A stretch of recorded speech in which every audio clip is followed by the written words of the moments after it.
I hate to be the one to break it to you, but if you took the Trump vaccine, you are a Trump supporter. By Jeremiah Hosea. Let's get right to the point. If you took the Trump vaccine, you're a Trump supporter. This is beyond debate. The hallmark of Trump's one-term administration was his Operation Warp Speed, rushed to market experimental fake vaccines, MAGA jabs. Receiving a medical intervention is a far more significant action than casting a frivolous vote. It is not reasonable to argue otherwise. And this is why my premise is beyond debate. There is so much allegory in mythology, literature, film, and comic books referencing and warning of the risk in life of merging with what you hate. Hate, a word forbidden by my grandmother, should not be indulged in whatsoever. That was one of the many things Grandma was right about. Yes, it was perplexing, and yes, it was absurd when we saw the paradox of merging with what you hate played out across society.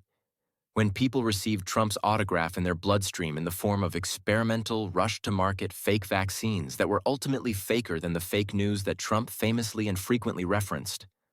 The failure and the dangers of the fraudulent so-called vaccines that do not stop infection, do not stop transmission, and have injured and killed unbelievable numbers of people, is not the focus of this Substack.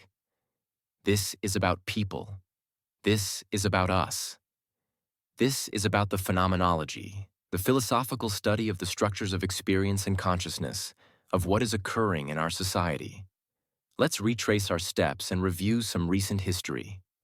Joe Biden and Kamala Harris both, in their own independent interviews, said they were suspicious of Trump's vaccines. "If Donald Trump says we should take it, I'm not taking it," was a direct quote from Kamala Harris. Biden said, "Who is going to take the shot? Are you going to be the first to sign up and say, 'Give me the shot'?" He asked this question with total incredulity and sarcasm in his voice, as though a person would be an abject imbecile to do such a thing. These are direct quotes from the now Vice President and President, respectively. They also then said in other interviews that they wouldn't and couldn't mandate the vaccines when they became available. Nancy Pelosi and Anthony Fauci both parroted this message. We know what happens next. Biden took office and promptly mandated the Franken jabs for federal workers and the military, while encouraging private corporations to do the same, which many were eager to do. Yay control. Yay coercion.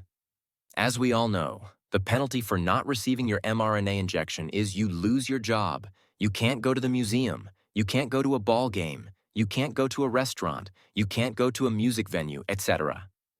Those who didn't comply were effectively evicted from civil society. You don't want to experiment with your body in a liability-free arrangement with criminal corporations? How dare you? Through these actions, Biden completely contradicted the statements he made just months prior. He did so seamlessly, knowing both his constituency and corporate media wouldn't call him out. He knew they would practice amnesia with him. He flip-flopped and then acted in a totalitarian way against those who didn't flip-flop with him. In the most bizarre manner from his presidential podium, he whispered like a sinister villain in a horror movie that he was losing his patience with the unvaccinated. As bizarre as his horror movie-like whispering was the attitudes and behavior of his zombie-like followers. Synthetic left blue anon types started aggressively wielding the assumption that if you didn't take the Trump vaccine, you are a Trump supporter. What an absurd assertion. How do you figure that? I agreed with what Biden and Harris said originally. I didn't trust the Trump vaccine in the first place, and I never changed my mind. How can a person be punished for not flip-flopping? How can a decent society penalize people for holding to their own, very reasonable convictions, especially in regard to their own health?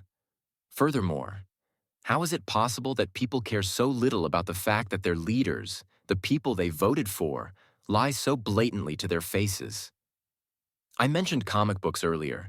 Was some sort of sci-fi technology used to erase everyone's short-term memory as it pertains to certain subjects? Civilized people are supposed to respect and value history, but what's the point of history if we don't remember or care what happened a couple of months ago? Just as Biden said he wouldn't trust the Trump vaccine and then promptly mandated it, Trump, on the other hand, proudly declared himself the father of the vaccine. So please explain to me how it makes sense to assume someone is a Trump supporter because they rejected what was ultimately the hallmark of his administration.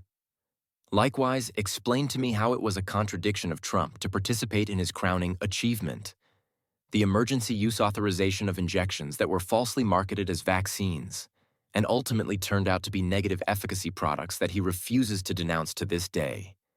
This is reality turned on its head.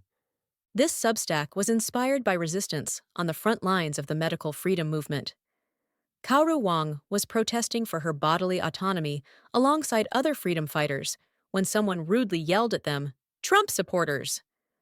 To which she replied, without hesitation, "The timing was part of what made it so perfect.